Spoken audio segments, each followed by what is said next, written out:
सदा में एक भेरो ॿीहर भलीकार नाज़रीन असां ॻाल्हि ॿोल करे रहिया आहियूं सुप्रीम कोर्ट जे अॼोके फ़ैसिले जो जंहिंमें सियासतदान जी नाअहली जेका उहा ताहयात हुई उहा ख़तमु कई वई आहे। नवाज़ शरीफ़ ऐं जहांगीर तरीन जे लाइ ख़ुशी जो ॾींहुं आहे छाकाणि त उन्हनि जी जेका नाअहली हुई ताहयात वारी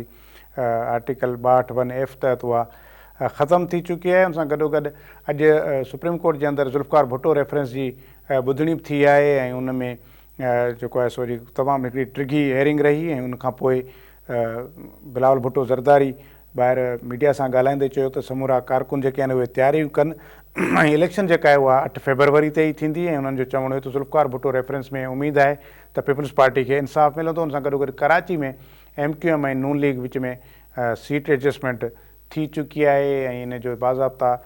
ऐलान बि कयो वियो आहे। शहबाज़ शरीफ़ जी जेका हक़ में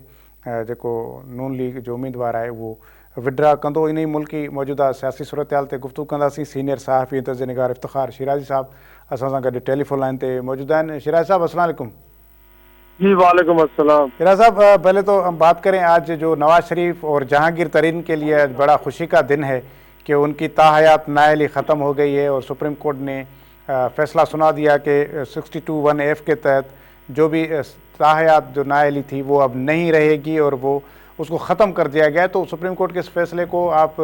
सियासतदानों के लिए और ख़ास तौर पर जमहूरियत के लिए कितना फ़ायदेमंद समझते हैं? और देखें, इसमें कोई शक नहीं है कि ओवरऑल तो इस तरह के फैसलों की तारीफ करनी चाहिए, क्योंकि कुछ आइन के अंदर वो शिकें कि जो वैसे भी आमरों ने डाली हों और उसकी बुनियाद पे सियासतदानों को सियासत से बाहर किया जाए, वो 58(2)B के जरिए असम्बलियों की तहलील का इख्तियार सदर के पास हो या फिर 62 और 63 के तहत सादिक और अमीन होने की बुनियाद पे सियासतदानों को सियासी अमल से बाहर निकालना हो। लेकिन जिस अंदाज में इस मुल्क के अंदर फैसले दिए जाते हैं उस पर ज़रूर सवाल उठते हैं। और जब 2017 में नवाज शरीफ साहब को, जहांगीर तरीन साहब को नाअहल करार दिया जा रहा था तो उस वक्त भी अदालत के किरदार के ऊपर सवाल उठ रहे थे। गोया कि लग रहा था कि अदालतें दबाव में है। पहले नवाज शरीफ को नाअहल करार दिया, उसके बाद बैलेंसिंग एक्ट के तहत जहांगीर तरीन साहब को नाअहल करार दिया गया। और आज भी अगर हम देखें तो इस 21 अक्टूबर से जब से नवाज शरीफ साहब की वतन वापसी हुई है और उनको जिस तरह की ट्रीटमेंट दी जा रही है, गोया कि हिफाजती जमानत से लेके बायोमेट्रिक के लिए अदालत का एयरपोर्ट पे चल के जाना, और जब वो लाहौर के एयरपोर्ट पे उतरते हैं तो शहर का चीफ कमिश्नर और CCO को उनको सल्यूट करता है। और उसके बाद 1.5 माह के मुख्तसर अरसे में वो मुकदमात ख़त्म हो जाते हैं कि जिनमें उनको 10-10 साल की कैद की सज़ा हुई थी। और फिर आज हमने देखा है कि इससे पहले कि सुप्रीम कोर्ट का ये फैसला आता जो कि आज के दिन आया है, इससे कई दिन पहले रिटर्निंग अफसरान ने एक ऐसे शख्स के कागजात नामजदगी मंजूर कर लिए कि जिसको बहरहाल इस मुल्क की आला तरीन अदालत गोया कि सुप्रीम कोर्ट ने ताहयात नाअहल करा दिया था किसी अवामी ओहदे के लिए। तो जब इस तरह के एक्शन और इकदाम और इस तरह के फैसले आते हैं तो फिर हमें लगता है कि चीज़ों को मेरिट पे नहीं देखा जा रहा, बल्कि किसी एक सियासी जमात को या किसी एक शख्स को फ़ायदा देने के लिए ये सारे मामला इतनी तेज़ी से आगे बढ़ाए जाते हैं। तो मैं समझता हूँ कि अदालतों के किरदार के ऊपर जो सवालात पिछले 50-60 वर्षों में उठ रहे हैं वो सवालात ख़त्म नहीं हुए। अगरचे कुछ लोगों की आज भी राय है कि शायद इस फैसले के बाद अदालत के चेहरे पे लगे जो काले धब्बे थे वो धुल गए हैं, लेकिन मेरा ख्याल में माजरत के साथ ऐसा नहीं है। आज भी सवालात उठ रहे हैं और माजी आगे मुस्तकबिल में चल के ये बातें शायद साबित होंगी। जिस तरह आज साकिब निसार साहब के बारे में, आसिफ सईद खोसा साहब के बारे में कहा जा रहा है, या माजी करीब में जस्टिस उमर अता बंदियाल साहब की ज़ात को लेकर तनकीद की गई, तो मैं समझता हूँ कि काजी फाजिसा साहब और उनके जो दीगर फुक़हा हैं उनके किरदार से मुताल्लिक भी यकीनन इसी तरह की बातें मुस्तकबिल में होंगी। तो बहरहाल हम यही कह सकते हैं कि ये मामला बुनियादी तौर पर तो खुद पार्लिमान को तय करने चाहिए और इस तरह की कोई भी चीज़ें आइन का हिस्सा नहीं होनी चाहिए कि जो सियासतदानों के खिलाफ, इस मुल्क की जमहूरियत के खिलाफ इस्तेमाल हो। लेकिन प्रॉब्लम यह है कि हमारे यहाँ क्योंकि इक़्तिदार की सियासत होती है तो लिहाजा जो चीज़ें जिसको जिस वक्त पे सूट करती हैं वो ठीक लगती हैं, और जब वो चीज़ें उनके खिलाफ इस्तेमाल होती हैं तो उनमें फिर उनको बुराइयां देखने को मिलती हैं। अच्छा, इफ्तिखार साहब, एक और चीज़ जो जिस तरह आपने अदालत के धब्बे की बात की, तो जुल्फ़िकार भुट्टो रेफरेंस वाला मामला भी जो है वो भी अदालती धब्बा ही है, तो उस पर आपको क्या लगता है कि आज जो है एक तवील हेयरिंग भी हुई है और अब तो मामला खैर फरवरी के तीसरे हफ्ते तक चला गया है, लेकिन आपको लगता है कि ये मामला जो है अब मंतकी अंजाम तक पहुँचेगा और ये तारीख़ का एक बहुत बड़ा मामला है वो अब कहीं एक तरफ डिसाइड हो पाएगा? देखिए, मुझे लगता है कि शायद तारीख के औराक में कुछ अल्फाज की दुरुस्तगी तो हो जाए, लेकिन मंतकी अंजाम तक जो पहुंचने की आप बात करते हैं, मंतकी अंजाम तो फिर यही है कि जो इस सारे किरदार के जो मुजरिम थे, गोया के इस खेल के जितने भी मुजरिम थे, उन मुजरमान को सजा मिलती, तो बहुत सारे तो ऐसे हैं कि जो इस दुनिया से जा चुके हैं, और फिर ये है कि जिसके साथ ये जुल्म हुआ उसको इंसाफ मिल पाए। तो हम जुल्फ़िकार अली भुट्टो को वापस तो नहीं ला सकते, गोया को जो नुकसान हो गया एक शख्स का, उसकी जिंदगी चली गई, या फिर इस मुल्क का कि उसके बाद इसमें हमने 10 बरस की तारीख मार्शल्लाह देखी और उसके बाद जो जबर और जुल्म हमने देखा, वो चीज़ें रिवर्स बैक नहीं हो सकती। लेकिन हाँ, ये ज़रूर है कि तारीख के औराक में जो दुरुस्ती करनी थी वो शायद उस हवाले से हो पाए, और शायद इस मुल्क की आला तरीन अदालत इस बात का इकरार करे, इस बात की तस्दीक करे कि जुल्फ़िकार अली भुट्टो को दुनिया की अदालती तारीख में एक कमज़ोर तरीन मुकदमे में सजाए मौत दी गई, और वो बुनियादी तौर पर जुडिशल मर्डर था जो जज साहिबान ने किसी के दबाव में, उस वक्त इस्टेब्लिशमेंट के दबाव में आके ये फैसला किया। तो मेरे ख्याल में इतने तक है, लेकिन बड़ी हैरान कुन बात है कि पीपल्स पार्टी की हुकूमत जब 2008 में आई थी और 13 तक रही थी, उस वक्त ये केस लाया गया था अदालत में, लेकिन मैं हैरान हूँ कि आज एक साबिक वज़ीर आज़म को उसकी नाअहली ख़त्म करने के लिए तो सुप्रीम कोर्ट ने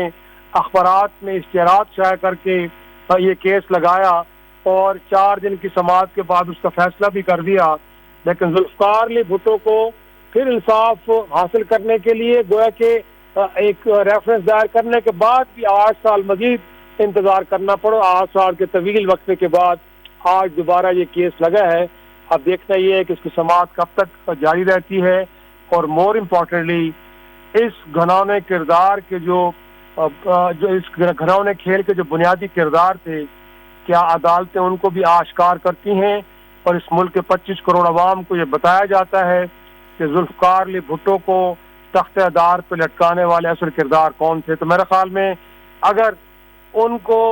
आश्कार कर दिया जाता है और सिंबॉलिकली उनको सजा दी जाती है, क्योंकि जाहिर सी बात है अमलन तो दी नहीं जा सकती, जैसे मैंने कहा कि बहुत सारे लोग इस दुनिया से चले गए हैं, तो कम अज कम अलामती तौर पर उनको सजा जरूर मिलनी चाहिए। तो तब हम कहेंगे कि शायद अदालत ने अपने चेहरे पे कुछ धब्बे जो है उनको साफ करने की कोशिश। अच्छा इफ्तिखार साहब, एक और इसमें एक चीज़ मैं पूछना चाहूँगा, वो ये कि इस तरह हो जाता है और सुप्रीम कोर्ट में ये तय हो जाता है कि उस वक्त जजेस ने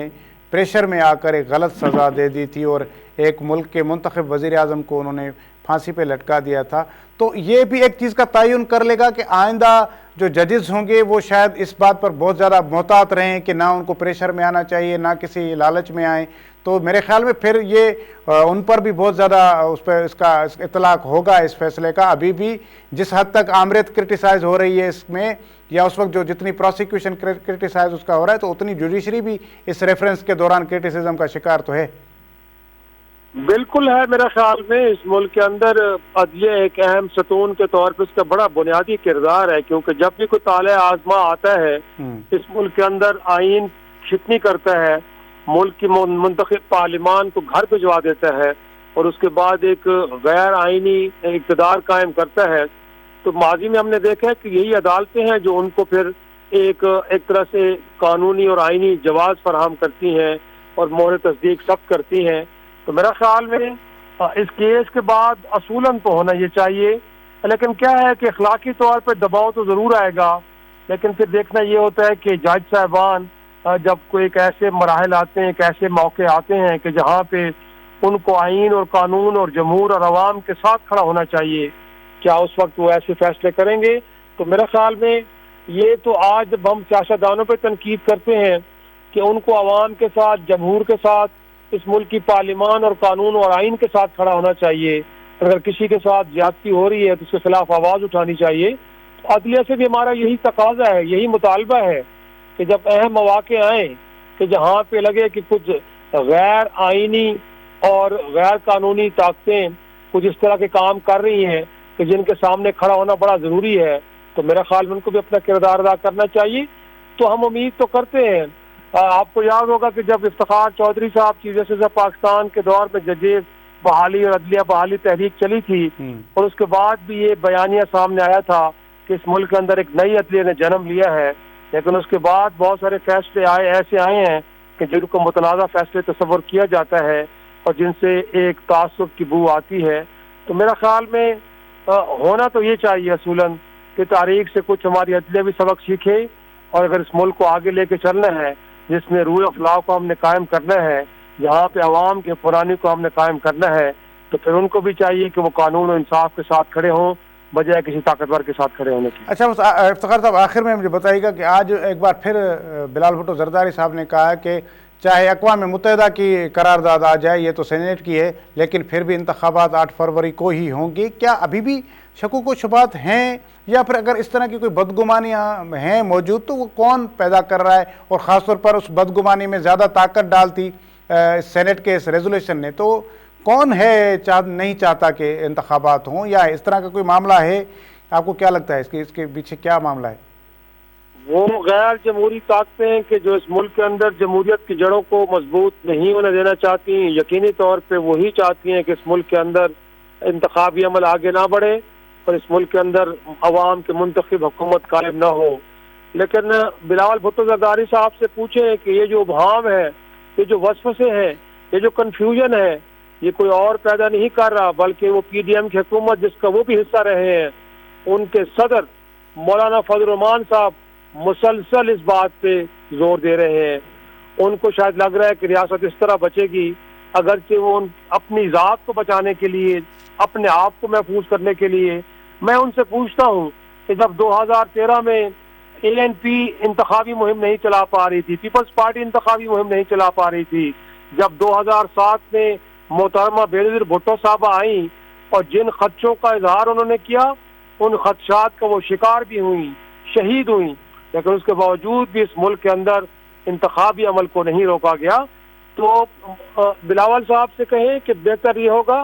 कि मौलाना फजल रहमान साहब से कहें कि वो अपनी ज़बान बंद रखें। इस मुल्क के अंदर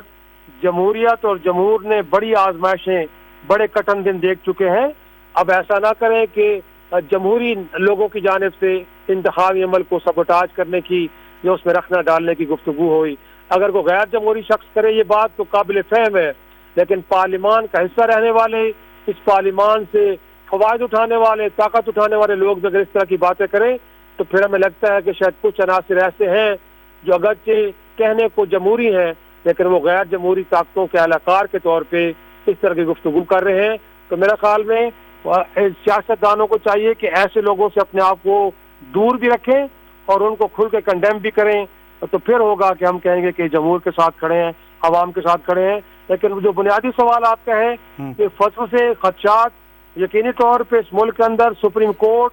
बार बार कह चुकी है, वो उमर बंदियाल साहब हों या फाजिसा साहब, लेकिन उसके बावजूद भी कहीं ना कहीं से कुछ ऐसी आवाज़ें या कुछ ऐसे इकदाम देखने को मिलते हैं कि जिससे लोगों के जहनों में ये खदशात जमा लेते हैं कि इस मुल्क के अंदर जो गैर जमहूरी ताकतें हैं वो अभी भी एक्टिव है। उनकी पूरी कोशिश है कि इस मुल्क के अंदर इंतखाबी अमल को सबोटाज किया जाए। लेकिन मेरे ख्याल में अवाम अब फैसला कर चुके हैं कि इस मुल्क में अगर हुकूमत होगी तो लोगों के मुंतखब नुमाइंदों की अब किसी गैर जमहूरी ताकत को तवील अरसे तक बर्दाश्त नहीं किया जाएगा। ठीक है इफ्तिखार साहब, बहुत शुक्रिया, आपने हमें वक्त दिया। नाज़रीन, इफ्तिखार शिराजी सीनियर साहब ही तज़ीनकार सां गॾु मौजूदु हुया, असां ॻाल्हि ॿोल करे रहिया हुआसीं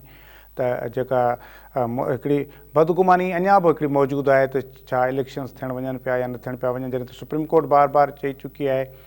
काफ़ी सारियूं सियासी पार्टियूं बि चई चुकियूं आहिनि, प्रोसेस बि उहो अॻिते हली चुको आहे ऐं 13 तारीख़ ते त फाइनल लिस्ट बि लॻी वेंदी ऐं जेके निशान आहिनि उहे अलाट थी वेंदा ऐं उनखां पोइ बाज़ाब्ता चूंड सरगर्मियूं शुरू थी वेंदियूं, तोड़े जो हाणे खां ई उहे चूंड सरगर्मियूं हलंदड़ आहिनि ऐं इन में ई पीपल्स पार्टी त पंहिंजे उमेदवारनि जेके सिंध में आहिनि उनखे उनजी टिकेटूं बि जारी करे उन्हनि जा नाला बि ॿुधाए छॾिया आहिनि। उन सां गॾो गॾु अॼु नून लीग ऐं MQM में बि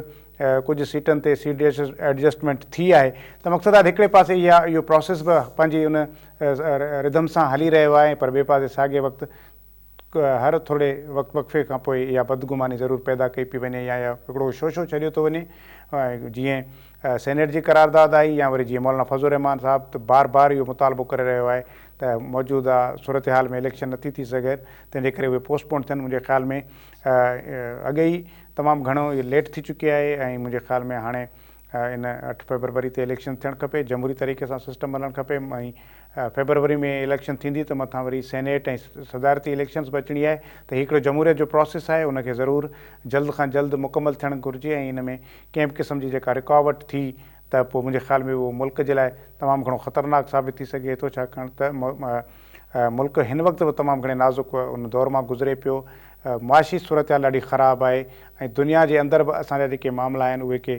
ठीकु तरह सां न पिया हलनि। महांगाई उरूज ते पहुतल आहे, हिकिड़ी अजीब ग़रीब क़िस्म जी फिज़ा जेका आहे सा उहा मौजूदु आहे, उनखे ख़तमु करण जे लाइ ऐं मुआशी सूरत हाल खे बहितर करण जे लाइ जल्द खां जल्द इलेक्शन्स थियणु खपनि त जीअं नई चूंडियल हुकूमत अचे ऐं उहा इन मामलनि खे संभाले ऐं उहा इन मामलनि खे अॻिते वधाए। इहो जमहूरियत जे लाइ बि ज़रूरी आहे, पार्लियामेंटी निज़ाम जे लाइ ज़रूरी आहे ऐं मथां ईंदड़ सेनेट जूं इलेक्शन्स ऐं